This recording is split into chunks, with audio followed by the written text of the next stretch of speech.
But yes, everybody, it is Halloween night. It's actually Halloween night. We are recording this and then unfortunately going to work because because that's just how our cards folded. I want to pull up what episode number it is because I can just never remember. I mean, the fact they don't have offering now is blasphemous. Halloween should be a bank holiday, and it should even close grocery stores, shouldn't it? So if you guys can't tell, I am the Fight Geeks champion of the world for 2025. Alvin, what's his last name? Alvin and the Chipmunk. That's it. But dude, it's kind of a milestone. Episode 105. Halloween night. Should I check when episode 5 was? Kyle? What the fuck was episode 5? Oh, it's 105? I don't know, but it would be 100 episodes ago. And should we see what we were talking about 100 episodes ago and kind of let that launch us off today? It was probably like Tom Aspinall. If it was, that would be crazy because that's what we're going to be kind of talking about today. All right, but I'm scrolling all the way down. They kind of had some crazy shit going on the past couple of days. Episode 5. 1, 2, 3.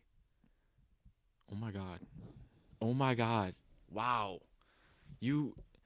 All right, guess episode 5. You'll know what it is once I say this. Sean O'Malley. Neither of us were in the studio for this one. Sean O'Malley. Oh, wait, neither. Remember that we one? weren't together, yeah. Remember that one, bro? There might have been that was a Just doing a mic check. that was a Pereira fight. All right, I'm gonna play it. All right, 3 years ago, so March 9th, 2022 was episode 5, and we were recapping UFC 272, Cain Velasquez drama, and Islam Makhachev future. Wow, dude! In March 2022. 100 podcast episodes ago, we were debating what Islam Makhachev's future was. Wow. Isn't that kind of cool, bro? It's insane, man. Because now, here we are in 2025, Islam Makhachev's fighting for the welterweight title. After holding the lightweight belt. That is crazy how fast things can change. I cannot see Islam once had what I had, and that is a championship of the world belt. But he's fighting for another one. I'm going to have to cut way bigger eye holes, bro. I do remember Dana White saying he's done with the Dagestanis. The double champs shit. Imagine it's like I'm done with Dagestanis in the UFC, bro. But happy Halloween, motherfuckers. Yeah, happy Halloween, everybody. We're really glad everyone's Episode here. 105? I'm using one eyeball right now because I cut the eye. Episode 105. 100 episodes ago, we were talking about the future, and now we're going to be talking about the right now and the future of the heavyweight division. And, some exciting stuff going on. It's Halloween. Yes, it is, and I am honestly excited to hit the streets after this. Halloween. I got my pillowcase. Is there any fights tomorrow even? Yep. Really? I gotta tell you about the fights tomorrow. I'm gonna just. Who's fighting tomorrow? Who's headlining? I'm gonna test my UFC ball knowledge, right, by kind of explaining to you this weekend's card, okay? Because I'm gonna be honest. I've been studying it. I've been studying it. I've been making posts about it, and dude, Instagram did me dirty today. Get right. So I'll start off the news. What they did? I'll start off the news about this weekend's card with this. So, this woman's fighter, right, Montserrat Conejo Ruiz, right? She's on a 3-fight losing streak, all by ending by knockout, right? Huh? But in her last fight, guess when it was? 2023, November 2023. So I make this huge post. Montserrat Conejo Ruiz is back for the first time since November 2023, putting a mark on her 3-fight knockout loss streak. So she's back. Was she fighting somewhere else? No. She was inactive. And I was like, on her Instagram, I was like, was she injured? So, I might have missed that point. I fear that this is... yes, this is a card that is not for the week. I'm hammering knockout on her. But, oh, okay. Yeah, she's like plus 400, bro. But, man, the fact that she's not... This kind of reminds me of like boxers who are like 12-76. Like, isn't that kind of cool though? It's like, yes, this card isn't getting a lot of attention, but like that's a really cool fact about it. You know what I mean? That we can say on the podcast. What's on the main card? The main card. I'll actually kind of get into it. So we have 2 Dana White Contender Series alumni, right? And do you want to hear the good old story of Dante Johnson, the Dana White Contender Series alumni, right? Yeah. He's 6-0, all by method of first round knockout, right? He has 4 wins in heavyweight, 2 wins in light heavyweight. But guess what?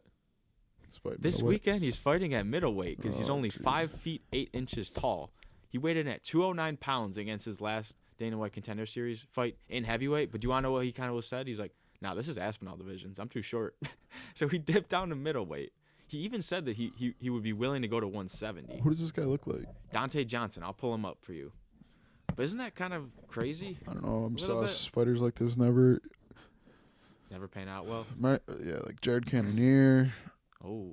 Same division. He might be the next. Which, don't get me wrong, Jared Cannonier is a hell of an athlete. I don't think he'd knock me out in 25 minutes. No, I'm just kidding. He's just not world championship material, but he also started training when he was like fucking. Oh God. He's a dog, man. He's only like 20. He definitely looked like a 20 dog. something. Dude, look how dirty Instagram did me on this post. Yo, I don't know if I'm just trying to hype up some fighters who don't get a lot of press, for real. You know what I mean? And that's what you can't do Maybe nowadays. Maybe it's because this was the social song. Media, but that shit is so funny.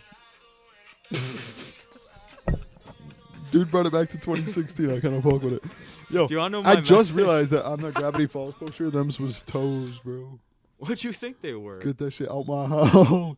I knew that was toes. Dude, do you want to know what a cool method I do for the Instagram posts? All right, it's like add audio, right? I go in my playlist, press shuffle, and no matter what, I have to make the first song the post song. So no matter what. That's why this song's one of them. Just wanna slide. Look, dude, the Instagram likes this song though. I can't believe Mackenzie. Yo, we got to talk about that right now. Oh my God. All right, I just want to make one more point about. Is the UFC card dying? I think the female champion of any other promotion would be Mackenzie Dern. Yeah, we got to get into the next card. So I unfortunately was in the middle of the woods, and I couldn't watch UFC 321 last week. So you're gonna have to fill me in from what you got out of it while you were at work. Yeah, let me actually look up the card because I pretty much watched. I didn't even watch it. We'll both look it up. I pretty much I just want to slide. I pretty much y'all. Hey. So y'all. Come on, guá. Do you want to know why I like to do that, Kyle? Because imagine you were a random UFC fan. You were scrolling through our account. I give it all I can give. Guys, so getting into I gotta tell you one more thing. What? Hey! No, fuck that guy. He lost me mad money last fight when he got slapped by Vincent Luque. That's why I put this on, because it's a party. He's back. All right, guys. So I'm chilling here. It's UFC. Yes, it is. Fight day. That's right. So I'm at work. I'm at work the night prior, Friday night. Buddy's like, "You watching the fights tomorrow?" I'm like, "Boy, you know I'm working." He's like, "Boy, what the hell?" He said, "Boy, during the day." I said, "Boy," and then I was like, "All right." So I locked in my this smacking bet of the week. Yes, it was a Tom Aspinall money line, Alexander Volkov money line, Umar Nurmagomedov. Umar Nurmagomedov. Fuck you. Nurmagomedov, and then Alexander Rakic all money line. It was a plus 820 to make 60. 160. Wow. Guys, how did this parlay lose? Well, it lost by Rakic and Tom Aspinall. Wait, you had Tom Aspinall on your bet? Yeah. Opening up the main card, I mean, it lost. Wait, but wouldn't you have won since he... No, it lost. Wait, well, I would have. But it was a no contest? It lost because Rakic... Well, it would have won with no contest. Wait, what was the main event? No contest or No contest. Draw. Oh, I didn't know if it was like Tom. But that would still void the bet. So you can't get the win from timeouts, only if it's like a illegal move. Yeah, you could get a win... Like disqualification isn't from iPost. Let's say Rakic won the fight. My parlay, so like the odds were plus 800. That Aspinall this Aspinall fight would have been a void, and the odds would have went down to like plus 400, and I still would have got paid half. Okay. Who did Rakic fight? He fought Azamat Mirzakhanov. He knocked him out in the first round though. It was kind of looking bad the whole fight. I was like, "Come on, Rocky! Like, I know you got this. Like, you just went to war with Yuri. Like, I thought the only guys that could beat you were Yuri, and then boom, he's knocked old, out. Man. Yeah, so he got knocked out. It was a fair stoppage. He got up right after, but it was a good stoppage. Calling a spade there. So my bet was already lost. So now I got to watch the fights for fun. Once the bet loses, you're kind of just like, let's watch the fights. So let's just end. No. Oh, okay. So the Alexander Volkov versus Jailton Almeida, guys. So I have an issue with this fight. I'm not sure if you saw anything about it, but it was a split decision win though. So right? Jailton Almeida kind of fights like he is not fighting. Like he almost like he's Dagestani. He fights like he's fighting a grappling match, and to be honest, I respect it because you do what you do to win. He's 22-4. It was working out great. He lost this fight by decision in what I thought was an absolute robbery. You did? Yep.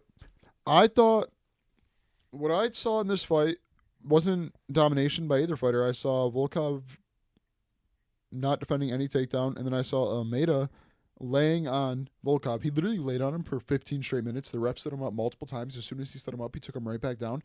And what's weird about him is usually when fighters are on top, they try to get better position, throw some strikes in, land some elbows, submission attempts.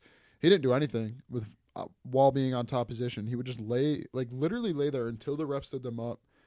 What? And then as soon as the ref stood him up, he would take him right back down. So in my eyes, I was like, well, Jailton won, control time. All of a sudden, it's a split decision. Volkov wins. Oh my! And I'm okay with that. But in the past couple of years, we've seen like what favors more, damage or control time, and it kind of seems like unless it was some serious damage, it was control time, right? Like the boring, like not boring fights with like Umar and that. His fight that he just had on this card was boring. So I need the UFC and I need them to pick one, either damage or because it's annoying to see. Like I'm sitting here like, oh, Jailton won. My bet was definitely cooked. As a fan, all of a sudden, Volkov wins, and I think Volkov should have won. But it's the fact the past couple of years it has been serious. So I'm actually going to try to show you the stats on this. Can I tell you something real quick? We need to have a serious discussion about. Do you really think that Volkov lost that fight? No, but in the past couple of years and what I've seen how the judging works and what the judging criteria is, Jailton Almeida should have won. I've seen multiple fights in the past. Was going to go to Jailton. Yeah, I thought I've seen multiple fights in the past couple of years where I thought a guy did significantly more damage and the guy with the control time would win. So let me ask you this. Last fight, Gane and Volkov ended in a Gane split decision win where everyone thought that Volkov got robbed. So I'm wondering if sports bettors around the world should be curious about this. Is it just a judge? It's like, he lost the last split decision. We'll give him this one. It better not be that case. You know what I mean? Because then because we need to check what method. If Gane won by control time, I'm gonna be honest. We have to research this, right? In the last fight, whatever Gane won by, it better be kind of the same fashion that Volkov won. So that's the thing people were saying was that they did it to get him back, but it's just like I feel like. Especially the past couple of years, me and you have been like, oh, these wrestlers, they're kind of getting these crazy decisions. And now all of a sudden we're just going to switch it. Like, I don't know. I feel like it should be pick one. So that fight, I wasn't mad at the decision because, like I said, you asked me, like, hey, did you think? No, I low-key thought Volkov won. But off the judging I've seen in the past couple of years and what technically the judging criteria says, yeah, I thought Almeida won. Wow. Because, to be honest, when you're like this on the ground on your back and you're going like this to somebody, those count as strikes. Yep. But at what cost? You're on your back. You're losing the fight, in my opinion. Yeah. But that went on to the Umar Nurmagomedov fight. And guys, I'm sorry, but I think, did he regress? Umar? Yes. Really? Swear to God. So before we get into this, right? As a Mario Barista, I'm not like a... No, before we get into this, Mario Bautista was like number 7. Umar should easily beat him. I'm not a massive fan of Bautista ever since the Jose Aldo fight and that robbery, but I kind of learned to like him because that's kind of what happens, right? Is these guys kind of remain at the top a little bit. You learn to like, they're all just, fighters, human beings. So I seen him on a podcast. Yeah. This shit was so funny. His strat to beat Umar was... He thought Khabib was going to overtrain him, so he was going to take him. Bro. Yo, that shit is so funny. Bro, that is He was like, crazy. I thought Khabib was going to overtrain him because the lost him Rob. And he was like, technically, like, we almost got there because, Matt, when I tell you if this was a 5-round fight, Umar would have went to the canvas sleeping. He was so gassed at the end of round 3. Like, I've never seen a fighter in so long. And obviously... When you prepare for a 3-round fight, you do prepare for a 3-round fight. There is a difference in the camp when preparing for a championship fight. So I will say Umar's plan could have been different, but in the instance of like right there, where if Dana White walked in that octagon and was like, "Hey, this fight's 5 rounds now," he would have been killed. Obviously, that wouldn't happen. Do you want to know what I think? He trained for a 3-round fight. But did you see at the end of round 1, he dropped Umar bad? I didn't see that because I unfortunately was in the woods. So it was Umar domination all 5 rounds, but I will say, or all 3 rounds, but. Bautista had his moments, and if the fight went longer, it would have favored him, and he did drop him bad. Other than that, Umar would just. Can I tell you this about Umar though? Like, I wonder if Umar's training 11 for 14 takedowns, man. I wonder if Umar's training is so precise that it's like, okay, it's the end. I'm getting gassed. Like he's expecting to get gassed there. I feel you. No, yeah, because he's been training so precisely. Well, that's what he trains for. Like, I'm gonna be kind of gassed out at the end of the third round. Well, that's the point. You train for a 3-round fight, not a 5-round fight. I wonder how if he can adjust it. Like I'm gonna gas out in the last 10 seconds. Yes, because you put it on more. Much? You put it on more. Like in a first round of a title fight, 25 minutes, you might not see as much action in the first round as you do in like a 3-rounder. Unless it's the big boys. Or for example, heavyweight. All of a sudden you get to sit on the stool 4 times in a 5-round fight. All of a sudden you're sitting down at the end of round 2. And they're like, "Hey, you're down. You need a knockout." Like, guess what, buddy? It's round 3. It's like, and you it's need only a been knockout. 10 minutes, but here we go. And in a championship fight, your fighter loses the first 2 rounds. He still has a chance to win the 3rd, 4th, and 5th. It's crazy how much rounds 4 and 5 add to like the brutality of a fight. You know right? What I mean? Everyone they always talk about it, and like it sounds 5 rounds is war. To a casual, it sounds like corny to an extent, but everyone's like, you always hear, "We're in the championship rounds." Championship rounds. It's so true. Isn't man. it so crazy how some people have like, levels. it was Izzy's like 12th straight title fight. He's been fighting in 5-round fights in 12. I respect Strickland. He talked about it a lot after he became champ because he was like that. Even that half-pound weight cut difference, he was like, "Oh my god, like it's way, way, way, way different." Because when you're not a champ, you could be a half-pound up, half-pound below. When you're a champ, you got to be precise on. And even Strickland was like, "This shit is ass, yo." Like fucking hey. The 5-rounders. Mind you, that's a half-pound. No, just the extra half-pound. Yeah, because you got to be exact as a champ. So. Wow, man. That's why Oliveira got stripped by a half-pound on that stupid-ass balance beam scale. Like we're in 3rd grade science class. What the fuck? Get rid of those scales, UFC. So, yeah, that fight. I think those are just the Umar fight. Umar did what he needed to do to win. But I honestly think right now, like if you were to book full camp 6 months from now, whatever the fuck date that is, Merab versus Umar, I'm telling you Merab wins. And mind you, I don't know what if we could pull, if there's proof. I know I said this. I think Umar is the man to beat Merab and take his belt. I think before the fight with Umar that he just had, I would say that if the fight was booked today, I would favor Umar in a Merab fight. But after his fight, I favor Merab right now. Can I be honest with you? I do think Umar still is the guy to take his belt. I don't see Merab ever losing. I think he's going to retire. I just think the sad reality of it is his age. Yeah, he cannot go on forever. Because his lineup of people, like we said. You think if he fights Umar again, he'll probably lose. If he fights, he's fighting Jan. I'm like, yeah, Jan will probably lose. Like I'm saying, like Umar would lose. That's why I'm saying Umar's probably the only man that can beat him. And I think if he wants to beat him, he should do it now. And I think the later you do that rematch, the more it favors Umar. Umar's the younger, better fighter. That is true. And the only thing I'm hanging on to Merab at this point is age. Like I'm simply solely gonna bet against Merab every fight now. I'm gonna sprinkle because. He's going to be +4, and the dude's going to be 35. No bantamweight has defended the title at 35 years of age. And whoa. I got to check. He's 34 right now. Let me check how old he is in his next fight. But everybody, we have to talk about the co-main event between Mackenzie Dern and Rondy. I think that the champion in any other promotion outside of the UFC that exists in combat sports that has a female with the belt around her waist would beat the Mackenzie Dern that fought Saturday night. And people are saying Joanna to come back. On top of saying that, she looked the best she ever has in a fight. But what I said before that still stands. She still sucks. Damn. Now, I'm still really impressed by this performance because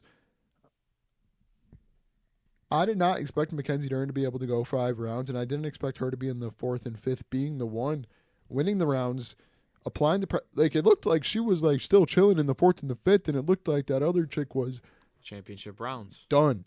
Like we said, championship rounds. Done. I didn't expect to see championship round Mackenzie Dern like that. You know, we hear about all the time with championship rounds. What are they gonna? I thought she was gonna look like shit. But she was the one. Can I tell you an interesting doing fact it all, about man? This? So shout out Mackenzie Dern. So coming into this fight, right? Doing everything you can. This is their rematch, right? What 1% of human beings could not ever do what? In December 2020, yeah, she already whooped they fought and she already won by decision, right? But since then, Yandy Roba went 6-1. Yo, it was Dern went 5-4. What's crazy? It was split decision. So do you want to know what's crazy for Dern? It's like, yes, she had a worse record leading into the rematch from the first experience. Fight. Yes, more experience. 2 more fights of experience, to be exact. Was she 5-4? I'm gonna be honest. I think Mackenzie Dern in terms of they also fought before. In terms of like, it's honestly a little bit like like if you take a step back, it's like it's kind of weird how like sexualized just her whole persona is. Yeah, she's good. Isn't it a little bit? Yeah, bro? it's a little fucked. Like if you take a step back, it's like okay. But in terms of fighting, like I think it's good for the sport. You know, she had her kid like talking about it on the news, and I think it's good for a mother to be in a championship position. You know what I mean? Just for the world.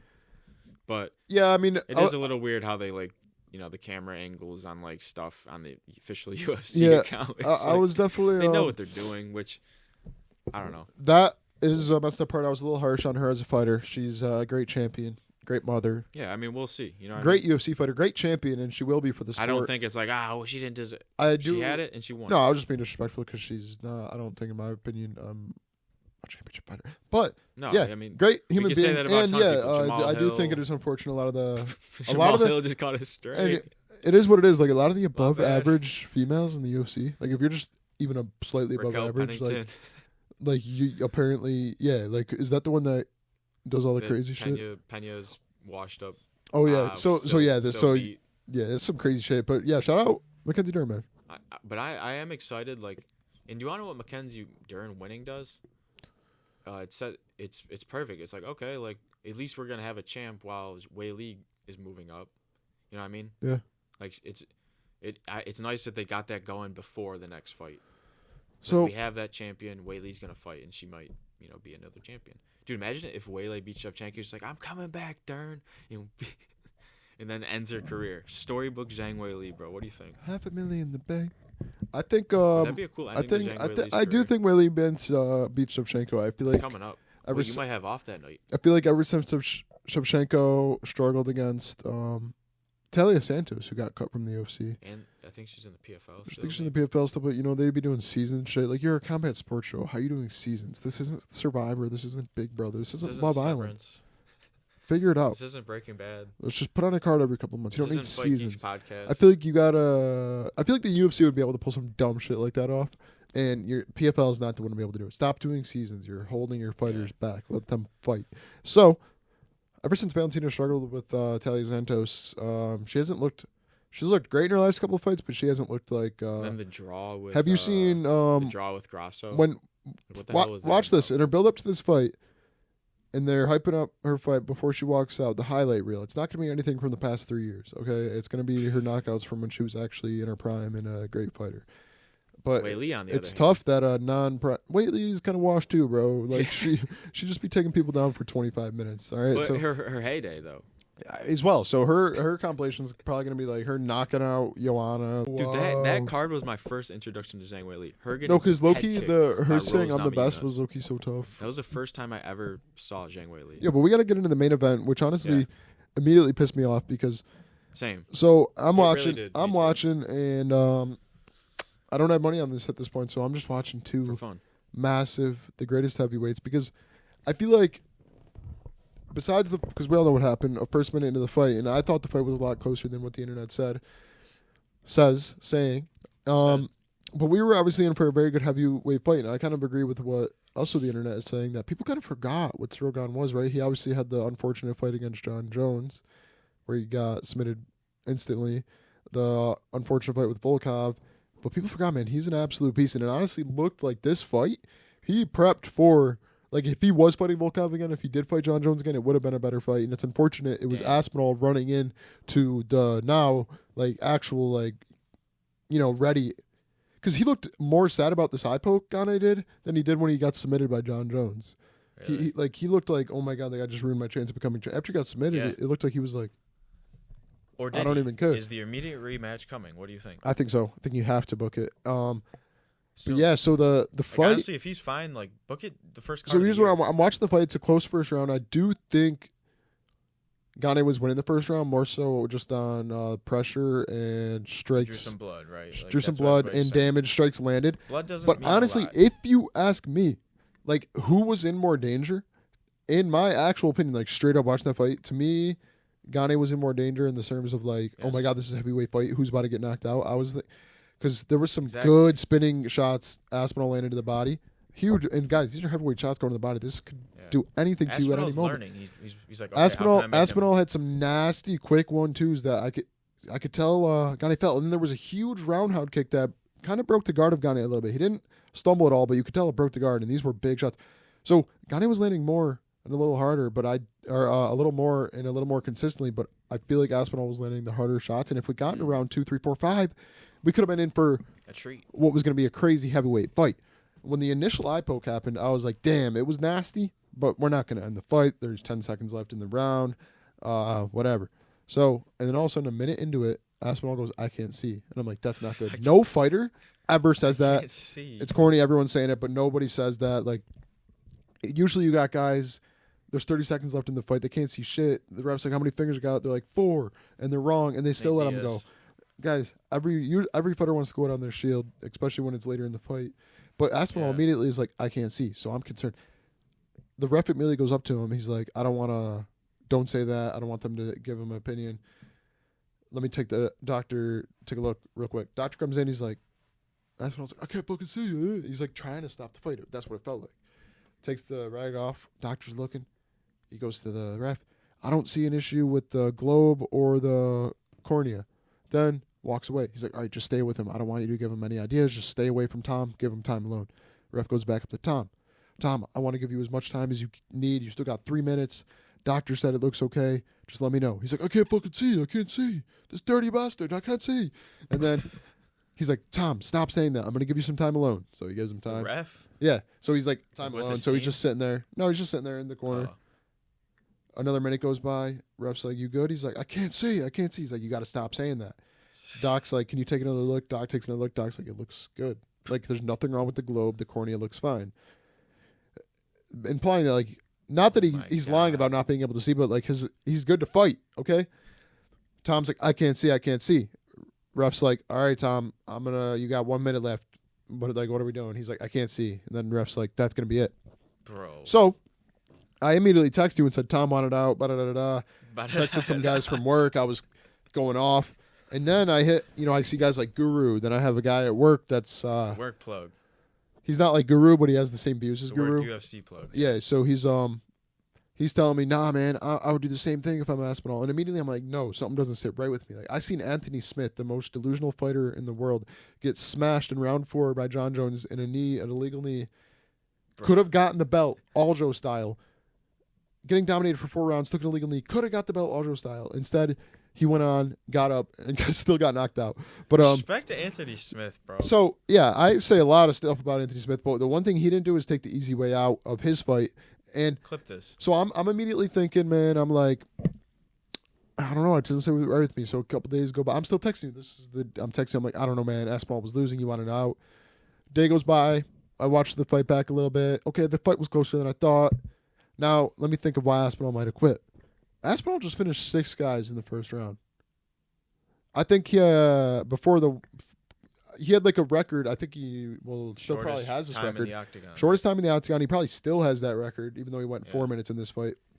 Oh shit! But so in those last 6 fights, he had the record for having the shortest time inside the octagon in the UFC. And shortest time on his back. So this fight gets 4 minutes in. He's a little bloodied up. Hasn't taken serious damage. Is in a pretty even fight. What is looking to be his toughest fight. Do you go in there with your vision low when it's still early on, it's cooking up to be a good fight, you got 20 minutes left to fight, or do you go out and try to get the rematch and fight fully healthy? Because I was thinking about it first. I was telling everybody he's a quitter. He didn't want to fight without an eye. I've seen so many fighters do crazier shit. And then it got me thinking, most of the time, these accidents happen later in the fight. I don't think Aspinall would have quit if this was the end of the 3rd round. I think if it was the end of the 3rd round and he's down 2 on the scorecards, he keeps fighting. Or if he's up 2 on the scorecards, he keeps fighting. I think it's the 4th round and this eye poke happens, he keeps fighting. I think it was the end of the 1st round. It was a pretty even fight, shaping up to be his hardest fight. He's about to go to the 2nd round for the first time in 6 years, in 6 fights at least. Why risk it? So I started giving Tom Aspinall a little bit of the benefit out, and I told you I'm on the fence. I don't know. I might have told you this, but this is my new theory. If this is like the side, I'm right here. I've never been so on the fence in a situation. I want to know your thoughts. That's my final thoughts. It was early in the fight. I think it's okay that he did it because it was shaping up to be the hardest fight of his career. Why go in there when the dude just hit one of the nastiest eye pokes of all time, double eye poked? And even though you're kind of dragging it with the YouTube videos and the doctor, and it's not making you look any better, but I think it was shaping up to be your hardest fight. Get out, get the rematch. But if it was round 3 or 4, I don't think he would have left this. I don't think he would have done it. What do you think? It's such a weird situation. Did you watch the clips? Yes, I watched some clips of the in-fight clips. I obviously watched some fights, some clips from the fight that were just about like Aspinall just kind of walking around.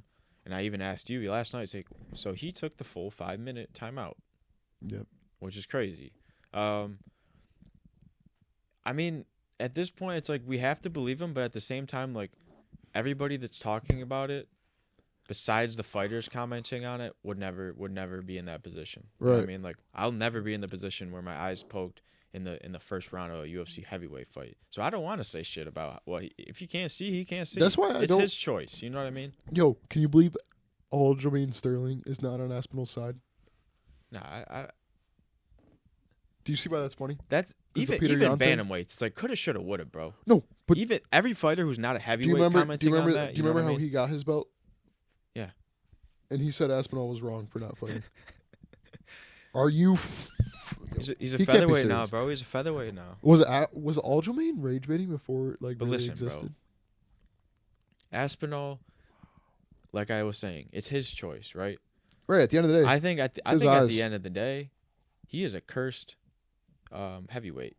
You know what I mean? Tears his shit against Curtis Blades. Wins the interim fight against Sergey Pavlovich. Defends the interim belt it's been the first time the interim belt's been defended for years, right? Wait. I like the side you're bringing in right now. I haven't seen this take. The curse take? Okay. I was thinking about it, and then MMA Spear was like, yeah, bro, the curse take. He made a whole YouTube video. You're saying it as a curse take. I see it as, well, I thought you were about to say this. Give Aspinall the fucking relief for how much he's done for us. The dude went out and shattered his knee. Oh, my God. See, that's what I thought you were cooking. Like, the dude went out and shattered his knee. Bro. Still went out and fought. And then came back from that injury and started saying, fuck it, I don't want to spend any time in the octagon. Held the record for the shortest time in the octagon. Went on, got the interim belt, defended the interim belt for the first time, got upgraded to champ. Why wouldn't he stop that fight? Right? And the whole time he was doing this, he was promoting his maybe I'll fight John Jones era for like years straight. Kept on the hype of the heavyweight division. Hype. Fights. It's like he is the company man. Hang on. He is the company man. I take back whatever. If anything I said in the previous 5 minutes sounded bad about Aspinall, I take everything back because the curse take that Matt was bringing up just made us realize something. We need to cut the dude some slack. He's not just cursed. He's cursed that he's like a UFC like. They're expecting too much from him, man. He's like a UFC like poster boy at this point. Right. You see in like a weird way. And you see Dana White's petty ass comments. I mean, he was getting bloodied up out there. Dana White, are you retarded? It's like Dana White, you slapped your wife in Dana public, White, your biggest bro. pride fighter, Nate Diaz, was the bloodiest fighter in the UFC with no scar tissue. Isn't that crazy how people can do that? It's crazy. It's like, oh yeah, you slapped your wife on TMZ, but you're still like okay in public. He's like, my kids still don't talk to me. Like, dude, that's not a good thing. Like, but yeah, man, what a card. We just cooked it. We just cooked in the lab, so that'll be a good. It's kind of like because like I was skeptical at first. I'm like, should Aspinall have done this? Man, Aspinall deserves a break. Yeah, he does deserve to stop that fight. The dude just went, fuck that shit. Stop that fight. You just got eye poked after all you had to go through to keep the UFC. The dude didn't fight for over 400 days, and it felt like he was like, it felt like it wasn't 400 days because how much you said he's a poster boy. He was always in clips, always talking about John Jones, always setting up some fake beef, always trying to do something. And the dude, wow, man, shout out Aspinall.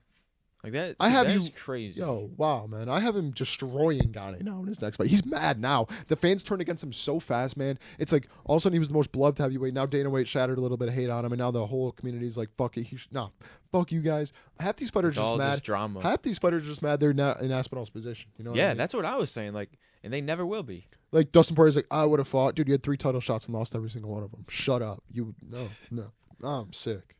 What a pod. What a pod, man. And real quick, y'all. So y'all know I've been working Saturday. So this person posted something on the thing and said, "Can I pick up somebody Saturday that I need off?" And it happens to be the fight day. I commented, "Yep," immediately, and she says yes. So this other person goes on there and tries to get it, and she says, "No, I already told me, Kyle, that I'll give it to him." So I ended up hitting her privately to try to get the swap going because we got to do like this thing, and then she's like, "It's not working. I have to call." So if she skims me out of this, I feel like that'd be very disrespectful. But I am going to be watching the fights fucking Saturday. Please, man, just one time. I haven't had a Saturday off in a minute. It was the glory days. I went in the group chat 4 minutes ago. I feel like it's destined to happen. If she holds me out of this, I'm just not going. I'm just not going. It's going to be sad. But other news, 50 subs on Let's Just go. Geeks. Hell yeah. Oh, shit. So we need to do a celebration, and we want to ask everybody. Should we go to Makoto Market? Or I was thinking like going to the Galleria Mall. Just look at my wrist. I got time today. Getting wings at the Galleria Mall, and then going to the Just look at my wrist. I got time. to the blind. Going to the mall, right? Getting chicken wings at the mall. Wait, does Cheesecake Factory have wings? There's no way. If they do, we need to put that in the series, bro. There's no way they do. Let's Dude, ask they have Siri. everything. Does Siri have? Bruh. Does Cheesecake Factory have wings? You have to be the first person to ask that. What does it say? Do you have Apple Intelligence? Yeah, and it's so ass. Yo, Apple, I'm never buying a phone from you again. Okay, I don't have Apple Intelligence. I still have Siri. Yes, the Cheesecake Factory offers buffalo wings on their Okay, These everybody. are fried wings covered in hot sauce, Let's go, bro. served with blue cheese dressing and celery sticks. Kyle. Right? Shit. On November 15th, right? Do you want, can I just put this on the table here today? November 15th, right? We get up at noon. Noon. No, we meet up at noon. Noon. Go to the Galleria Mall. Go to Cheesecake Factory. Okay. Cook. Get the chicken wings. Slay bitch. And then go into the mall And find a blind bag. to the blind bag separately. store. There's a blind bag store? Yes, it's like I think it's like a Pop Mart. You lying. It's not Pop Mart, but it's a store like Pop You're Mart. lying. No, we go there, right? We get blind bags, and then we come back here and make a podcast, Yes. and then We watch the fights. watch the fights, and we just bring it back to the glory days. Remember childhood. Saturdays, man? Saturdays. I was like, Nah, the glory days, they weren't even the glory. Those were just the 2021 days when we didn't have like. just look at my wrist. It's crazy Jobs. how time we had flies jobs, as but it UFC, wasn't like- man. Yes, like I was 3 like, years damn, ago, Aspinall hasn't fought in 400 days. He been in the news every day. 3 years ago, we were like, all right, guys, Islam Makhachev just beat Dan Hooker. Where does he go from here? Oh, Bobby Green. Matt was on the Islam Makhachev wave for a while.